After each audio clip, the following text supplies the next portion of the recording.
Welcome back to Revise and Resubmit, and welcome to another weekend book review. I'm Pavlov. And I'm Nikita. We've noticed a lot of you are tuning in, which is amazing, but I haven't quite hit that subscribe button yet. Yeah, and that little button, honestly, it's so small, but it makes such a huge difference in helping us reach more people with these important discussions. Right. It's true. Like the algorithms, those mysterious forces that decide what we all see and hear, they pay a lot of attention to subscriber numbers. Yeah, think of it like the subscribing. It's like casting a vote for quality content, So these insightful research discussions don't just get lost in the sea of all the information out there. More subscribers equals more visibility. Right. And that means more resources for us to make even deeper dives for you. Yeah. Maybe bring in experts for interviews, even do some live Q&A sessions where you can jump in. Yeah, exactly. It's all about building a community around research, Yeah. where curiosity thrives and knowledge is like shared and debated. Today we're going deep on something called differential privacy.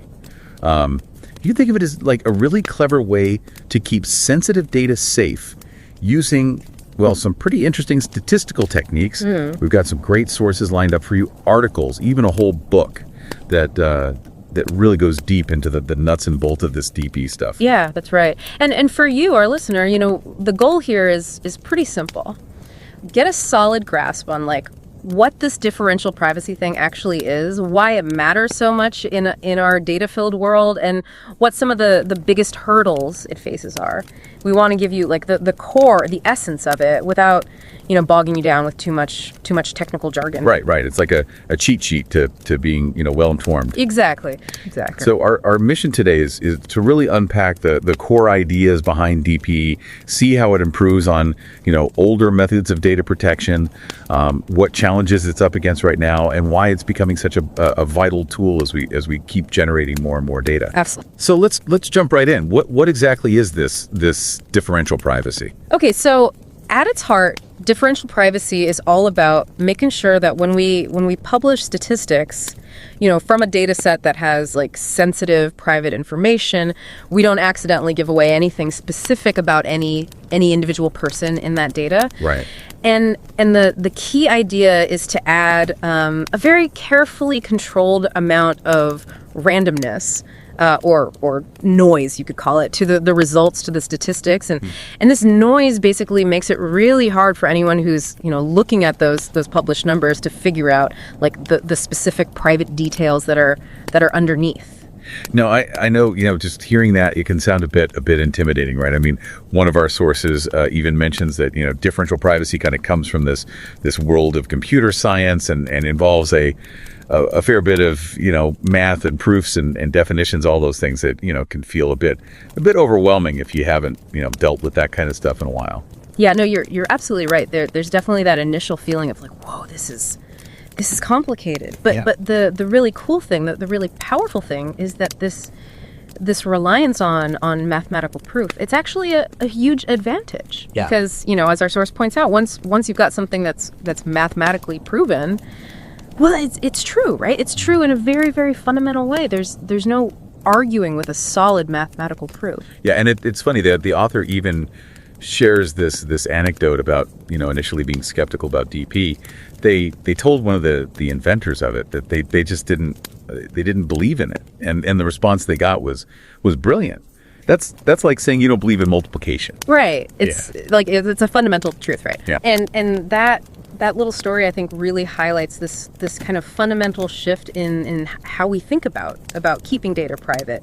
The traditional hope, and this goes all the way back to a statistician named Tor Galenius in the 1970s. The hope was that we could, find a way to use confidential data to learn about the group, as a whole, but learn absolutely nothing about any specific person. But it turns out that's actually impossible to do perfectly, right? I remember reading about this fundamental law of information recovery. You're exactly right. Yeah, this was discovered by Irit Dinur and Kavanissim in the early 2000s, and this law basically says that every single time you release statistics based on private data, you're inevitably going to leak a little bit of information about that underlying data. And if you release, the results of enough different queries, well, eventually someone clever enough could actually piece together the entire database. That's a little unsettling. So if we can't completely stop information from leaking, how does DP handle this? How does it deal with this? So this is where the idea of a privacy loss budget comes in, a PLB. You can think of it like a spending budget, right? Imagine you have, a certain amount of money you can spend on coffee each month. Every latte you buy, takes a little bit out of that budget. Yeah. Similarly with the DP, every time you ask a question of the data, you release a statistic, it has a certain, cost to the overall privacy. And this privacy loss budget is really a way to manage this trade-off. It's the trade-off between getting useful information from the data, the accuracy of those statistics, and the amount of privacy that you're actually protecting. Sure. You have to decide how much privacy risk you're willing to take in exchange for the benefit of getting that useful information. Okay, that makes sense. So we know what DP aims to do, but why is it really necessary? What were the issues with how we used to protect data? What were we doing wrong? So the main problem with older methods, which are often called de-identification, things like removing names, addresses, is that they often weren't really enough to truly safeguard privacy, especially when you have this thing called the mosaic effect. The mosaic effect. That sounds interesting. What is that? Okay, so imagine, a mosaic artwork, right? It's made up of all these tiny little tiles, and one tile by itself, well, it doesn't really tell you much. But when you put all those tiles together, you see the whole picture. And the mosaic effect in data privacy is kind of similar. Even if you remove, those obvious identifiers, those names, you might still have other pieces of information, things like age range or general location, or even, seemingly harmless details. And when you combine those with other data that's publicly available, well, you can actually use that to figure out some pretty sensitive information about specific people. So the key thing here is that in today's world, no piece of data is truly isolated. Even seemingly anonymous information can be linked to reveal private details. Yeah, and our sources had some really clear examples of this, like that one about figuring out a child's grade, for example. Yeah, right, exactly. If a teacher releases some overall statistics about the class's performance, and a parent knows that their child didn't get a perfect score, and they also know that all of their child's close friends did get perfect scores and probably shared that information well, the parent can probably figure out their own child's exact grade, even though the individual grades were never actually released. Right. That's the mosaic effect in action. And then there was that other example, the more concerning one with location data and a church official. Yeah, that was a really stark illustration of just how powerful these commercially available data sets can be, even without names attached. By putting together device identifiers, location data, information about specific cell phone apps, and cross-referencing that with publicly known details about where this high-ranking clergy member lived, worked, traveled. Well, a publication was actually able to identify that individual as using hookup apps, potentially revealing very, very private information. It really highlights, how risky it can be to publish what they call microdata, those records that contain information about individuals, even after you've taken out those obvious identifiers. Yeah. Because as our source points out, there's always the potential for re-identification by someone they call a data hacker. Precisely. And this is where differential privacy really offers a significant advantage over traditional statistical disclosure limitation techniques. DP provides, formal mathematical guarantees about how much privacy is actually being lost. Traditional methods, while they often rely on expert judgment and best practices, they don't have that same rigorous mathematical backing. Right. And DP has this really important characteristic called composability, right? That seems pretty crucial. It is absolutely key. Composability essentially means that if you use differential privacy to conduct multiple analyses or to release, several reports from the same underlying private data, you can mathematically calculate the cumulative privacy loss. So, if we ask multiple questions, how does that privacy protection hold up? That's where this idea of composability comes in. It's about understanding how the privacy risk kind of adds up when we do multiple analyses. Right. And this is a huge contrast to traditional de-identification methods, which often don't compose. You might think that, releasing two seemingly anonymized data sets separately is safe, but when you combine them, they could actually reveal much more information than you intended. Yeah, the school grade report example really showed that, right? You could have one report with like a general grade range for a math class, and then another seemingly unrelated report showing, lower scores in a specific neighborhood. But if there's only one student from that neighborhood in that particular math class, well, you can suddenly pinpoint their exact grade. Exactly. De-identification and generalization alone don't mathematically compose, which can lead to these unintended privacy breaches when different statistics are combined. Right. Okay. So DP adds noise to protect privacy. Yeah. But this noise isn't, just random static, is it? It's not just, throwing in some random numbers. There are some core ideas around how this noise is added and managed. Absolutely. The noise in DP is what we call a quantifiable random variable.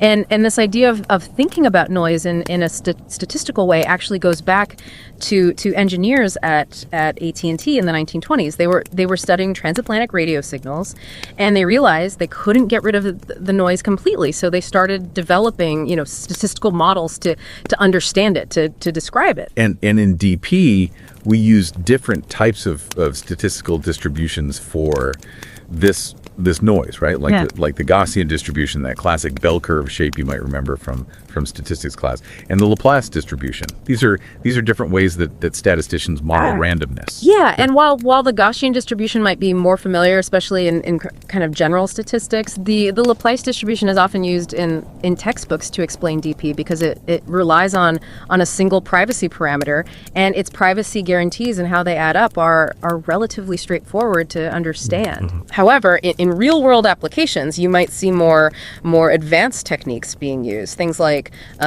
zero concentrated differential privacy or ZCDP. Mm. Our source mentions that the Census Bureau actually used this for the 2020 census because in some situations it can provide a better balance between that privacy protection and the accuracy of the results. It's a more advanced, flavor of DP that can in some cases get you a bit more accuracy without sacrificing too much privacy. Now, we've talked about how just removing identifiers isn't enough, and the example of Governor Weld's medical records being re-identified by LaTanya Sweeney that really drove that point home, right? Even data that seems anonymous can be linked with other information to reveal who it belongs to. Absolutely. That's a really important case. Sweeney's work not only showed, the weaknesses of simple de-identification, but it also led to the development of k-anonymity as a more formal approach to privacy protection. And k-anonymity aims to make sure that within any group of data based on certain characteristics, there are at least K individuals who share that same combination of characteristics. Right, exactly. The idea was that if you have a certain number of records that are indistinguishable from each other, well, it becomes harder to pinpoint a specific individual. Mm-hmm. However, as we talked about earlier with composability, k-anonymity has its limitations. It doesn't actually add noise to the data values themselves, and it doesn't have the same strong mathematical guarantees as DP when you're dealing with multiple data sets or asking many different questions. There's no really reliable way to know in advance how combining k-anonymized data sets might affect privacy. So if k-anonymity isn't the perfect solution, what about this concept of sensitivity in DP? So sensitivity is a really crucial idea in DP. It refers to the maximum amount that any single individual's data could possibly influence the result of a particular query or calculation. So for example, if you're calculating the average age in a room and one person leaving or entering could change that average by say, 5 years at most, then the sensitivity of that calculation is 5.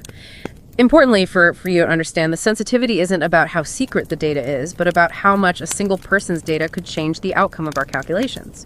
Sensitivity depends on how the data analysis is set up, not on the actual data values themselves. Okay. And DP adds noise in a way that's related to this sensitivity, right? So a query that has a higher sensitivity, well, it's going to need more noise added to it to provide that same level of privacy. And this leads us to the Laplace mechanism, which is basically a specific, recipe for adding the right amount of carefully controlled randomness. Essentially, it's a formula, right? It's a mathematical formula, and it tells us exactly how much noise to add based on how sensitive the question is and how much privacy we actually want to protect. And that level of protection is determined by that parameter we've been talking about, epsilon. Epsilon, the privacy loss parameter. Yeah. So what does epsilon actually control in practical terms? What does it do? So epsilon is fundamentally about the trade-off between privacy and accuracy.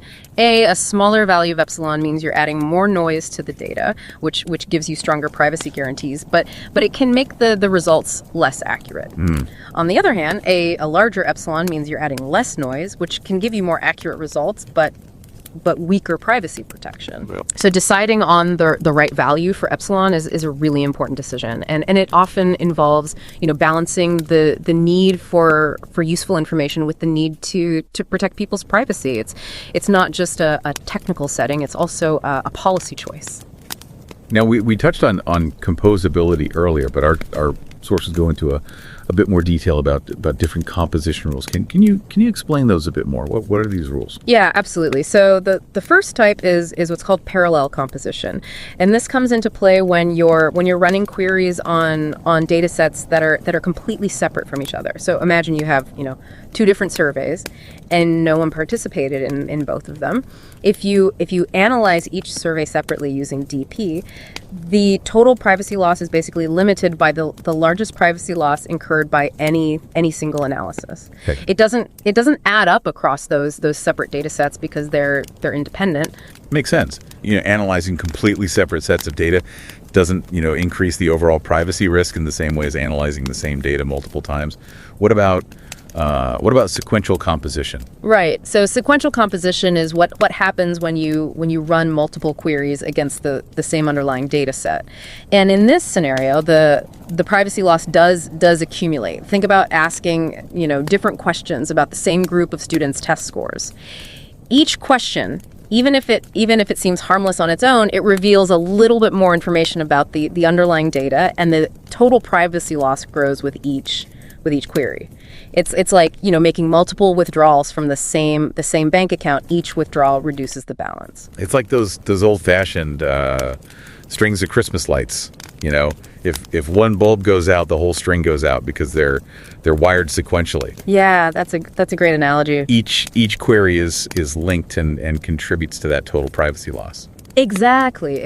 And it highlights why data analysts often try to structure their data analysis processes to take advantage of parallel composition as much as possible to help manage and conserve that overall privacy budget. Okay, so DP sounds really promising in theory, but what about when you try to use it in the real world? Our sources mentioned the U.S. Census Bureau's adoption of DP for the 2020 census. That was a pretty big move, wasn't it? It was a truly landmark decision. As our source points out, the effort to upgrade the privacy protection system for the decennial census, it received almost universal support from the computer science community. Right. However, it did face considerable debate and pushback from some demographers and social scientists. They were concerned that using DP would make the census data less useful and potentially even skew important population counts. But the book actually argues that in the end, DP actually created more opportunities for researchers because it allowed the Census Bureau to release a much more detailed set of data than they had ever been able to before. Yeah, that's a really key point. By implementing a stronger and more quantifiable method of privacy protection, DP gave the Census Bureau the confidence to release more granular data that was broken down into smaller geographic areas and demographic groups, while still, fulfilling their legal obligations to protect the confidentiality of individual responses. And the source also notes that the Census Bureau ultimately used zero concentrated differential privacy, ZCDP, which, as we mentioned earlier, can offer improved accuracy compared to some of the more basic forms of DP. Right, okay. But actually applying DP in practice, it isn't always a smooth process, is it? What are some of the challenges that researchers and organizations, actually face when they're trying to do this? Absolutely. There are definitely complexities that arise when you're dealing with different kinds of data for instance, applying DP to time series data, where you have, repeated measurements of the same things over time. Well, that presents some challenges because each subsequent analysis can contribute to the overall privacy loss, and trying to link data points across different time periods adds another layer of complexity. Similarly, graph data like social networks or relationships between entities, those can be particularly tricky to protect because a change to a single connection can have ripple effects across the entire network. Even when you're working with linked data sets where you have different sets of information that are related to each other, like population data and housing data, you need to be very careful to prevent unintended information leakage when you analyze them together.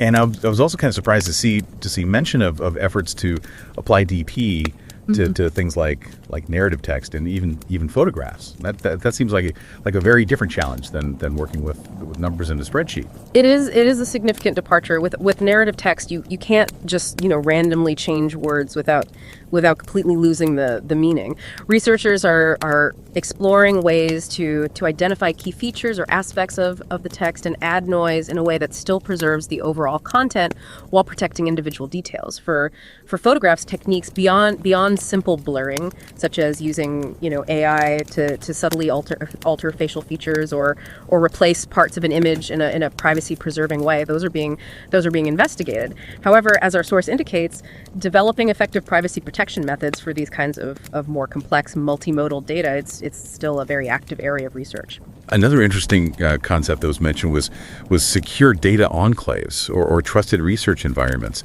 How do those fit into the broader landscape of data privacy in DP? So secure data enclaves provide a controlled environment where researchers who have been vetted and approved, they can work with sensitive data. The crucial aspect is that the data itself cannot be easily copied or removed from the enclave without going through a rigorous review process that's designed to ensure that privacy protections are properly implemented. These enclaves can be physical spaces or increasingly they're virtual environments with very strict access controls and monitoring, and they offer a way to enable valuable research and analysis while significantly limiting the risk of unintended data disclosure. Right. And finally, the book touches on a really important and perhaps often overlooked point. It's the inherent difficulty in truly understanding what a given level of privacy loss actually means for individuals in a real world tangible way. Yeah, that's a fundamental challenge. While DP provides us with a quantitative measure of the maximum possible privacy loss expressed as the epsilon value, it's not like a physical risk that's easy for most people to grasp intuitively. It's a more abstract concept, and there's a real need for better tools and frameworks to help individuals and policymakers really contextualize what different levels of privacy loss might mean in practical terms, and to make informed decisions about the trade-offs that are involved. So differential privacy isn't a perfect one-size-fits-all solution, and there's clearly still a lot of ongoing discussion and development going on in this field. What are some of the key debates and future directions that our sources highlight? So one of the main criticisms that comes up is the inherent complexity of the mathematics that underpins DP. Some argue that true transparency requires something that's understandable even to someone without a strong technical background. However, proponents of DP often counter that transparency in a scientific field means that the foundational principles and proofs are publicly available to those who are willing to study and master the subject matter. Right. They draw an analogy to complex engineering fields like skyscraper design. You don't need to understand the calculus to appreciate the building's safety. Right. They also point out that traditional methods of data protection that were used by entities like the Census Bureau in the past, those were often shrouded in much more secrecy than the relatively open and well-documented principles of DP. And there's also the continuing debate around how to appropriately set the privacy loss parameter, epsilon. Yeah. We noted earlier that some organizations like Apple and the Census Bureau, they've faced criticism for using epsilon values that some experts consider to be relatively high. Yeah, that's a valid and important point of contention. Critics argue that higher epsilon values don't provide a very strong guarantee of privacy protection. Right. However, those who set these parameters often counter that the overall privacy budget is typically divided across a very large number of individual queries or analyses. So while theoretically, a sophisticated adversary could try to accumulate that privacy loss across all those queries. In practice, it's an incredibly complex undertaking and likely beyond current capabilities for many real world scenarios. There's even the possibility that future research and analysis might reveal that the effective privacy loss for something like the 2020 census was actually lower than initially estimated, based on the chosen epsilon value. It's a complex calculation, and it's an active area of research. And looking ahead, the book briefly touches on other emerging privacy-enhancing technologies like homomorphic encryption and secure multi-party computation. How might those potentially intersect with and complement DP in the future? These are really fascinating and promising technologies. Both homomorphic encryption and secure multi-party computation, they allow you to perform computations on encrypted data without ever needing to decrypt it. Wow. Which offers very strong protection for the data itself. However, these techniques on their own, they don't necessarily prevent someone from trying to reconstruct the underlying database based on the results of many computations. So the most likely future scenario is that these technologies will be used in combination with DP. For example, you might use homomorphic encryption to perform a complex analysis on sensitive data in a completely private way, and then apply differential privacy to the final results before they're released, adding that crucial layer of statistical noise to protect individual privacy. It's about creating defense in depth. So this has truly been a deep dive into the world of differential privacy. To summarize, it sounds like the key takeaways for you, our listener, are its strong mathematical foundation for protecting privacy, its ability to handle multiple uses of data through the principle of composability, the critical role of the privacy loss budget in finding that right balance between privacy and data utility, and the ongoing research and development that's aimed at addressing its limitations and expanding its applications to new types of data. Absolutely. And ultimately, differential privacy represents a fundamental shift in how we think about data privacy in our increasingly data-driven world. It compels us to adopt a more rigorous and mathematical approach to safeguarding sensitive information while still enabling the valuable insights that data analysis can provide for research, for policymaking, and many other areas. So for you, our listener, here's a final thought to consider.